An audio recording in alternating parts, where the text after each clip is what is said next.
नमस्कार, मी लतिका। आज मी तुम्हाला मक्याच्या बियापासून भजी बनवून दाखवणार आहे। तर त्यासाठी एक कणीस घेतलेले आहे, ती पण सोलून घेतलेले आहे, ह्याला कॉर्न पण म्हणतात। त्यासाठी बघा ही भांडे घेतलेले आहे, चॉपर आहे, हा मस्त बारीक होतं आहे ना, तुम्ही घ्या, हे पण चांगलं आहे। आपल्याला हे जास्त बारीक नाही करायचं, आबडधोबड करायचे, कारण ती भज्यामध्ये ह्याची चव न उतरली पाहिजे। बघा अशा पद्धतीत आपल्याला पाहिजे। आपण भजी बनवणार आहे, त्यासाठी बघा हे उरलेला भात घेतला, हा रात्रीचा भात आहे, त्याची आपण भजी बनवणार आहे। ह्याच्या जागी तुम्ही पोहे घेऊ शकता। आता ह्याच्यामध्ये हे टाकून घेऊया आपण।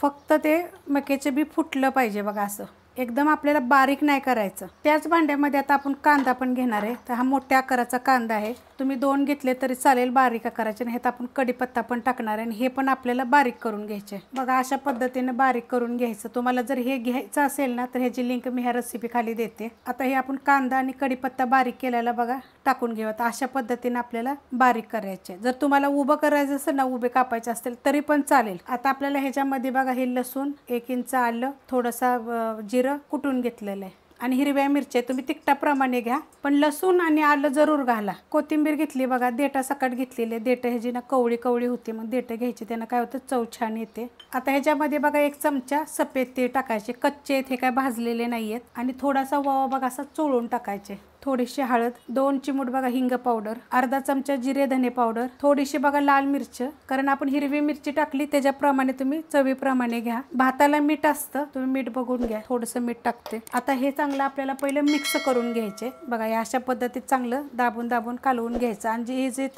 भात होता माझा राहिलेला, हा रेशनिंगच्या तांदळाचा भात आहे बघा, एकदम मोकळा मोकळा भात होता बघा, असं हाताने चांगलं मिक्स करून घेतलेलं आहे। आता आपल्याला ह्याच्यामध्ये ना 1 चमचा डाळीचं पीठ टाकायचं, चण्याच्या डाळीचं पीठ 1 चमचा टाकायचं। जर लागलं आपल्याला तर ह्याच्यामध्ये 1 चमचा तांदळाचं पीठ टाकायचं। आपण ह्याच्यामध्ये ना 1 चमचा बेसन पीठ टाकलं होतं आणि कालवून घेतलेलं आहे बघा, आता मस्त असं झालेलं आहे। आता आपण ह्याच्यामध्ये 1 चमचा तांदळाचं पीठ टाकूया, म्हणजे दोन्ही मिळून आपल्याला 2 चमचे लागलेलं आहे।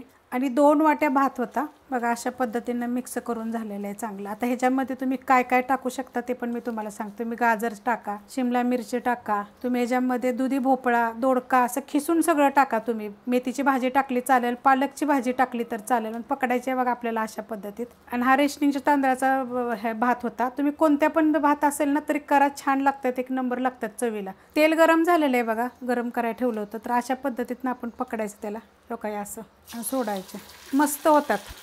आणि एकदा चांगलं तापलं की नाही की गॅस आपला मीडियम करायचा, मीडियमवर करायचं, म्हणजे आतपर्यंत चांगले भाजले जातात आणि चवीला छान लागतात। आपण थोडे थोडे टाकून घेऊया, हे बघा अशा पद्धतीत मी टाकून घेतलेले आहेत। आता आपण हे एवढे चांगले भाजून घेऊया, पलटी करून घेऊया। आणि ह्यात काय होतं, आपण टाकल्यानंतर असे एखादा साईडला होतात, भात एक एक वेगवेगळा होतो, तरी काय नाही आहे, तो तसाच ठेवायचा किंवा काढायचा आणि आपले जे बनवतो ना त्यामध्ये टाकायचा, मग त्यामध्ये परत बनला जातो। आणि जास्त असं करायचं नाही ओल्लं ओल्लं, असं जर केलं ना तर 2 दिवस म्हटलं तरी हे राहतात, एकदम छान लागतात आणि खराब होत नाही, वास येत नाही, काय नाही ह्याचा बघा। झाले रे, कलर बघा किती मस्त आलेला, आणि हे सगळं मीडियम गॅसवर केलेलं आहे। थोडा वेळ लागतो, पण एकदम वरनं कडक होतात आणि आतनं एकदम सॉफ्ट असे छान लागतात चवीला। तुम्हाला मी काढून दाखवते, मस्त एकदम, आणि जास्त तेलकट असे राहत नाहीत बघा। तर मी अशा पद्धतीने सगळे बनवून घेते। तुम्हाला रेसिपी आवडली तर लाईक करा, सबस्क्राईब करा, कमेंट करा आणि शेअर बी करा।